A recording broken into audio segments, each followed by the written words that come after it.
Taste the Daily. 2026 AIADMK பொதுச் செயலாளர் Edappadi K Palaniswami முதல்வராவது உறுதி என்பதால் நாம் அயராது உழைக்க வேண்டும் என கழக நிர்வாகிகளுக்கு முன்னாள் அமைச்சர் SP வேலுமணி வேண்டுகோள் விடுத்துள்ளார். திருப்பூர் மாநகர் மாவட்ட அதிமுக கள ஆய்வு ஆலோசனைக் கூட்டம் பல்லடம் சாலையில் முன்னாள் துணை சபாநாயகர் பொள்ளாச்சி வி. ஜெயராமன் தலைமையில் நடைபெற்றது. இதில் அதிமுக தலைமை நிலைய செயலாளர் SP வேலுமணி பங்கேற்று புரட்சித் தலைவர் MGR, புரட்சித் தலைவி ஜெயலலிதா ஆகியோர் படத்திற்கு மலர் தூவி மரியாதை செலுத்திய பின்னர் ஆய்வு மேற்கொண்டு ஆலோசனைகளை வழங்கினார். இந்த கூட்டத்தில் முன்னாள் அமைச்சர்கள் வரகூர் அருணாச்சலம், MSM ஆனந்தன், சட்டமன்ற உறுப்பினர்கள் விஜயகுமார், கந்தசாமி, முன்னாள் சட்டமன்ற உறுப்பினர்கள் குணசேகரன், சிவசாமி, பழனிசாமி, NS நடராஜன் உட்பட அதிமுக நிர்வாகிகள் பலர் பங்கேற்றனர். இதைத் தொடர்ந்து புதிதாக கழகத்தில் இணைந்த 50க்கும் மேற்பட்ட இளைஞர்களுக்கு கட்சி துண்டு அணிவித்து முன்னாள் அமைச்சர் SP வேலுமணி வரவேற்றார். தொடர்ந்து கழகத்தில் இணைந்தவர்கள் முன்னாள் அமைச்சருக்கு சால்வை அணிவித்து மரியாதை செலுத்தினர்.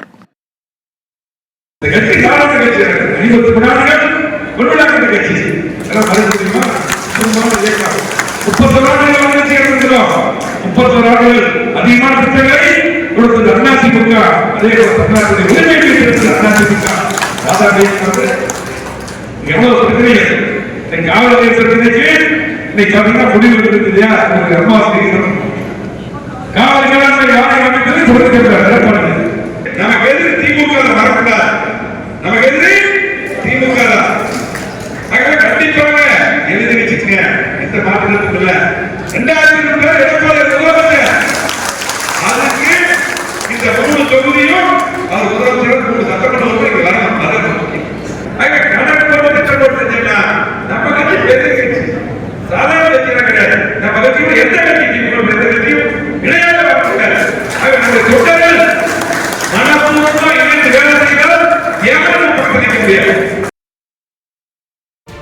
இதைத் தொடர்ந்து பேசிய அதிமுக முன்னாள் துணை சபாநாயகர் பொள்ளாச்சி ஜெயராமன், மாநில அரசின் வரி உயர்வுகளால் திருப்பூரில் தொழில் முடங்கி இருப்பதாகவும் இதற்கெல்லாம் முடிவு கட்டும் விதமாக அதிமுக பொதுச் செயலாளர் எடப்பாடி கே பழனிசாமி அனுமதி பெற்று திருப்பூரில் போராட்டம் நடத்தப்படும் என்றும் தெரிவித்துள்ளார்.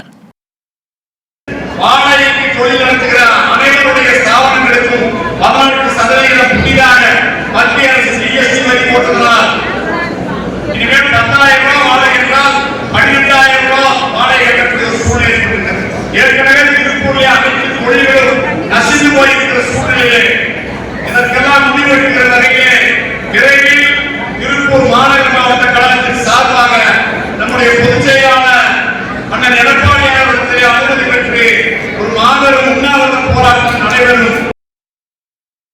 தாமிரபரணி ஆற்றில் கழிவுநீர் கலப்பதை தடுக்க எடுக்கப்பட்டு வரும் நடவடிக்கை குறித்து அறிக்கை தாக்கல் செய்ய மாவட்ட ஆட்சியருக்கு உயர்நீதிமன்ற மதுரை கிளை உத்தரவிட்டுள்ளது.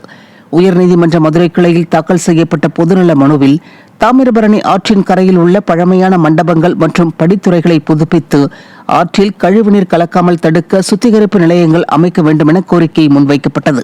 இதையடுத்து நவம்பர் 10 அன்று தாமிரபரணியில் ஆய்வு மேற்கொண்ட நீதிபதிகள் அரசின் செயல்பாடு குறித்து அதிருப்தி தெரிவித்திருந்தனர். இதையடுத்து மாவட்ட ஆட்சியர் மற்றும் மாநகராட்சி கமிஷனர் வரும் டிசம்பர் 9க்கு முன் அறிக்கை தாக்கல் செய்ய வேண்டும் என உத்தரவிட்டனர். சென்னையில் பேருந்துக்குள் மழைநீர் அருவி போல கொட்டியதால் பொதுமக்கள் கடும் அவதிக்குள்ளாகினர். எண்ணூர் நோக்கி சென்ற பேருந்தில் மேற்கூரை சேதமடைந்திருந்ததால் மழைநீர் அருவி போல கொட்டியது. இதனால் வேறு வழியின்றி பயணிகள் நனைந்தபடியே பயணித்தனர். தலைநகர் சென்னையிலேயே ஓட்டை உடைசல் பேருந்துகள் இயக்கப்படுவது ஸ்டாலின் அரசின் லட்சணத்தை தோலுரித்து காட்டுவதாக மக்கள் வேதனை தெரிவிக்கின்றனர்.